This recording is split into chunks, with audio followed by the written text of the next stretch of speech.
Hello guys, welcome to notes fire. आज का हमारा टॉपिक है structure and function of endoplasmic reticulum.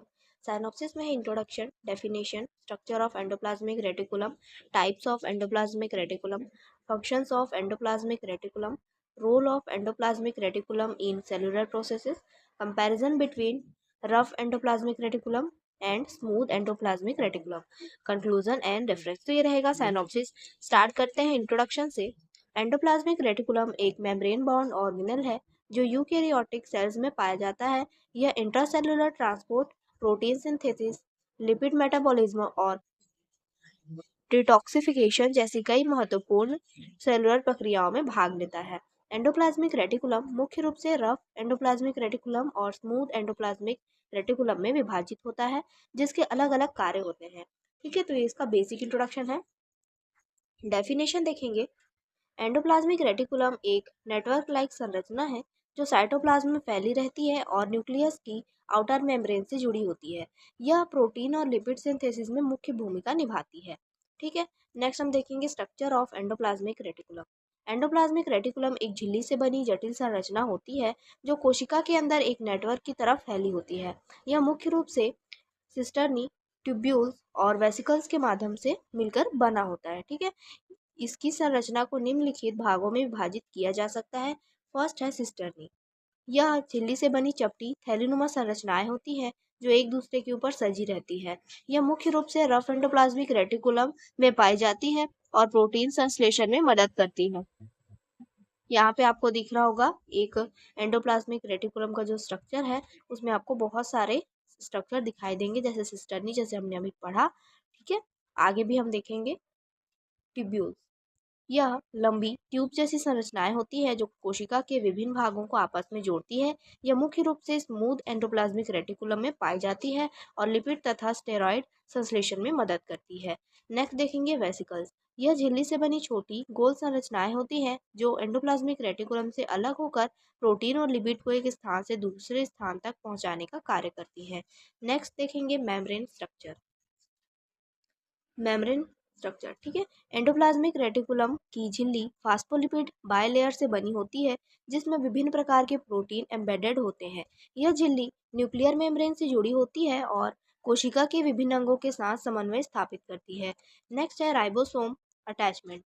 Rough endoplasmic reticulum की सतह पर राइबोसोम्स उपस्थित होते हैं जो इसे खुरदुरी बनाते हैं और प्रोटीन संश्लेषण में सहायक होते हैं, जबकि स्मूथ एंडोप्लाज्मिक रेटिकुलम पर राइबोसोम अनुपस्थित होते हैं। नेक्स्ट है ल्यूमेन। एंडोप्लाज्मिक रेटिकुलम की झिल्ली के अंदर एक खाली स्थान होता है जहां प्रोटीन और अन्य अणुओं का संश्लेषण, परिवहन और भंडारण होता है। नेक्स्ट देखेंगे हम types of endoplasmic reticulum. Endoplasmic reticulum की संरचना के आधार पर इसे दो मुख्य भागों में विभाजित किया जाता है। फर्स्ट है rough endoplasmic reticulum. Rough endoplasmic reticulum की सतह पर राइबोसोम्स उपस्थित होते हैं जिससे यह रफ दिखाई देता है। यह प्रोटीन सिंथेसिस और मॉडिफिकेशन में मुख्य भूमिका निभाता है। यह न्यूक्लियस से जुड़ा होता है और सेक्रेटरी प्रोटीन्स को गोल्जी ऑपरेटर्स तक पहुंचाने में मदद करता है। सेकेंड है smooth endoplasmic reticulum. Smooth endoplasmic reticulum की सतह पर राइबोसोम्स नहीं होते जिससे यह स्मूथ दिखाई देता है। यह लिपिड और स्टेरॉयड हार्मोन सिंथेसिस, डिटॉक्सिफिकेशन और कैल्शियम स्टोरेज में महत्वपूर्ण भूमिका निभाता है। मसल सेल्स में स्मूथ एंडोप्लाज्मिक रेटिकुलम को सार्कोप्लाज्मिक रेटिकुलम कहा जाता है जो कैल्शियम आयन स्टोरेज और रिलीज में मदद करता है। नेक्स्ट देखेंगे हम फंक्शंस ऑफ एंडोप्लाज्मिक रेटिकुलम। इसमें फर्स्ट देखेंगे हम functions of rough endoplasmic reticulum. First है प्रोटीन सिंथेसिस। राइबोसोम के कारण रफ एंडोप्लाज्मिक रेटिकुलम मुख्य रूप से मेम्ब्रेन बाउंड और सेक्रेटरी प्रोटीन्स का निर्माण करता है। सेकेंड है protein folding and quality control. Newly synthesised protein को सही तरीके से फोल्ड करने और फंक्शनल कन्फर्मेशन देने में मदद करता है। थर्ड है पोस्ट ट्रांसलेशनल मॉडिफिकेशंस। प्रोटीन्स में ग्लाइकोलेशन और डाइसल्फाइड बॉन्ड फॉर्मेशन जैसी प्रक्रियाएं रफ एंडोप्लाज्मिक रेटिकुलम में होती हैं। नेक्स्ट है transport of proteins. Golgi apparatus में प्रोटीन ट्रांसपोर्ट के लिए वेसिकल्स का निर्माण करता है। सेकेंड हम देखेंगे functions of smooth endoplasmic reticulum. इसमें फर्स्ट है lipid and steroid synthesis. Smooth endoplasmic reticulum विभिन्न प्रकार के फॉस्फोलिपिड्स, कोलेस्ट्रॉल और स्टेरॉयड हार्मोन का उत्पादन करता है। सेकंड है detoxification of drugs and toxins. Smooth endoplasmic reticulum liver cells में डिटॉक्सिफिकेशन एंजाइम्स के माध्यम से हार्मफुल केमिकल्स को न्यूट्रल करता है। थर्ड है कार्बोहाइड्रेट मेटाबॉलिज्म। लिवर में smooth endoplasmic reticulum glycogen break down में मदद करता है ग्लाइकोजेन लेट ब्रेक डाउन में मदद करता है, जिससे ग्लूकोज का उत्पादन किया जाता है। नेक्स्ट है calcium ion storage and release. Muscle cells में smooth endoplasmic reticulum calcium ion को स्टोर करता है और मसल कॉन्ट्रैक्शन में मदद करता है। नेक्स्ट देखेंगे हम role of endoplasmic reticulum in cellular processes. Endoplasmic reticulum कोशिका के कई महत्वपूर्ण कार्यों में भूमिका निभाता है। यह प्रोटीन और lipid synthesis, intracellular transport, calcium storage और एपोप्टोसिस जैसी कई कार्यों को नियंत्रित करता है। इसमें फर्स्ट है intracellular transport. Endoplasmic reticulum synthesized molecules को सेल के अंदर एक स्थान से दूसरे स्थान तक पहुंचाने का कार्य करता है। रफ एंडोप्लाज्मिक रेटिकुलम द्वारा बनाए गए प्रोटीन गोल्जी अपराटस तक भेजे जाते हैं, जबकि स्मूथ एंडोप्लाज्मिक रेटिकुलम लिपिड और स्टेरॉयड हार्मोन को कोशिका के विभिन्न भागों तक पहुंचाने में मदद करता है। सेकेंड है membrane biogenesis. Endoplasmic reticulum plasma membrane और अन्य ऑर्गेनेल्स के लिए आवश्यक लिपिड्स और प्रोटीन का निर्माण करता है। यह नई झिल्लियों के निर्माण में सहायक होता है, जिससे कोशिका अपनी संरचना और कार्यशीलता बनाए रख सकती है। थर्ड है सिग्नल ट्रांसडक्शन।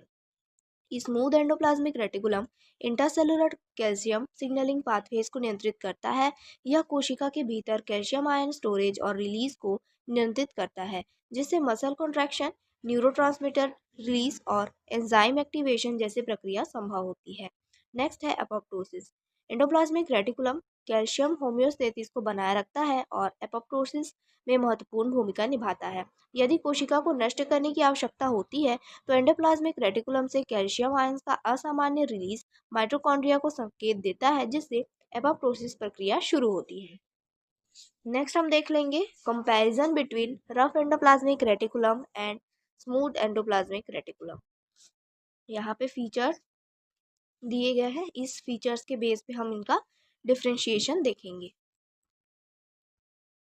सबसे पहला फीचर है प्रेजेंस ऑफ राइबोसोम्स। ये स्मूथ एंडोप्लाज्मिक रेटिकुलम में राइबोसोम्स नहीं होते हैं, इसलिए ये क्या करता है, स्मूथ दिखाई देता है। और रफ एंडोप्लाज्मिक रेटिकुलम में राइबोसोम उपस्थित होते हैं, इसलिए यह रफ दिखाई देता है। फंक्शन देखेंगे, स्मूथ एंडोप्लाज्मिक रेटिकुलम में लिपिड और स्टेरॉयड हार्मोन सिंथेसिस में ये सहायता करता है, और rough endoplasmic reticulum protein synthesis और मॉडिफिकेशन में मुख्य भूमिका निभाता है। नेक्स्ट है structure.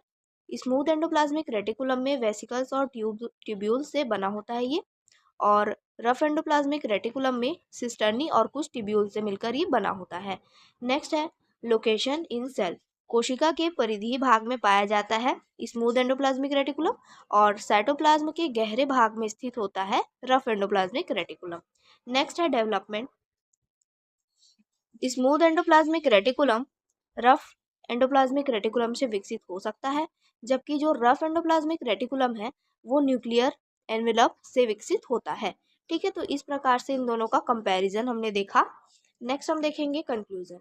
Endoplasmic reticulum eukaryotic cells का एक महत्वपूर्ण ऑर्गेनेल है, जो protein synthesis, lipid metabolism, detoxification और कैल्शियम स्टोरेज जैसी कई प्रमुख प्रक्रियाओं को नियंत्रित करता है। Rough endoplasmic reticulum protein processing में प्रमुख भूमिका निभाता है, जबकि smooth endoplasmic reticulum lipid synthesis और डिटॉक्सिफिकेशन को नियंत्रित करता है। एंडोप्लाज्मिक रेटिकुलम की कार्यप्रणाली में गड़बड़ी कई गंभीर बीमारियों का कारण बन सकती है, जिससे इसकी चिकित्सा संरचना और कार्यों को समझना चिकित्सा विज्ञान और जैव प्रौद्योगिकी के लिए अत्यंत महत्वपूर्ण है।